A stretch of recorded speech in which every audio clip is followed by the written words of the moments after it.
Chapter 9. You totally want the minibar key. Would it surprise you to learn the place was bigger on the inside? The foyer alone could have been the world's largest hunting lodge. A space twice as big as the mansion appeared on the outside. An acre of hardwood floor was covered with exotic animal skins. Zebra, lion, and a 40-foot-long reptile that I wouldn't want to have met when I was alive.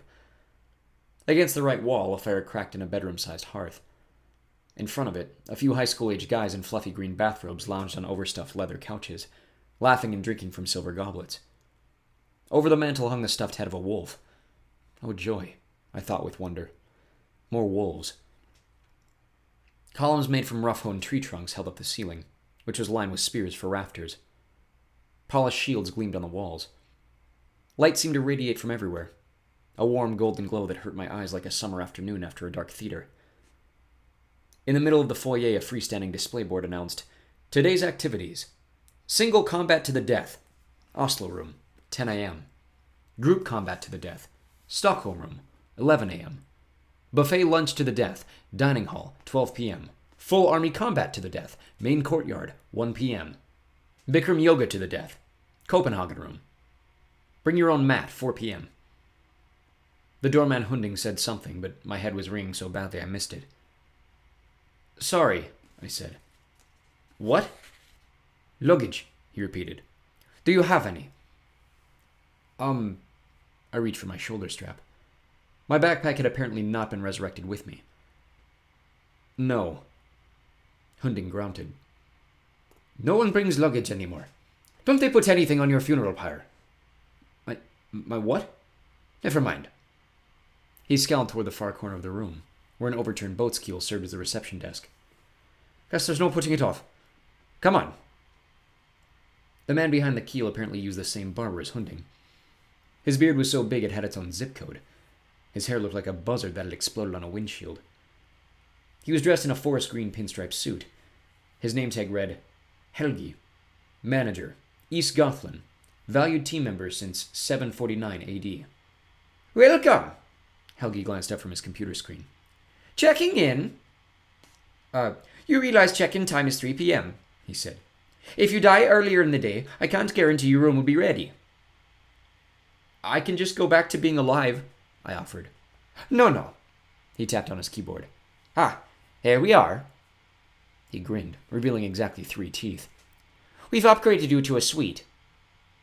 Next to me, Hunding muttered under his breath. "Everyone is upgraded to a suite. We all have suites." "Hunding," warned the manager. "Sorry, sir." "You don't want me to use the stick?" Hunding winced. "No, sir." I looked back and forth between them, checking their name tags. "You guys started working here the same year?" I noted. 749 AD? Anno Domini. In the year of our Lord. Fine for Christians, but Thor does get a little upset. He still holds a grudge that Jesus never showed up for that duel he challenged him to. "Say what now?" "It's not important," Helgi said. "How many keys would you like? Is one sufficient?" I still don't get where I am. If you guys have been here since 749, that's over 1,000 years. "Don't remind me," Hunding grumbled. "But that's impossible. And you said I'm dead? I don't feel dead. I feel fine." "Sir," Helgi said, "all this will be explained tonight at dinner. That's when new guests are formally welcomed." Valhalla. The words surfaced from the depths of my brain. A half-remembered story my mom had read for me when I was little. The HV on your lapel. The V stands for Valhalla. Helgi's eyes made it clear I was straining his patience. "Yes, sir. The Hotel Valhalla. Congratulations, you've been chosen to join the hosts of Odin. I look forward to hearing about your brave exploits at dinner." My legs buckled. I leaned on the desk for support. I'd been trying to convince myself this was all some mistake.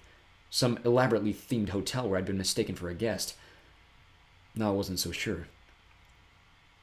"Dead," I mumbled. You mean I'm actually... "Here is your room key."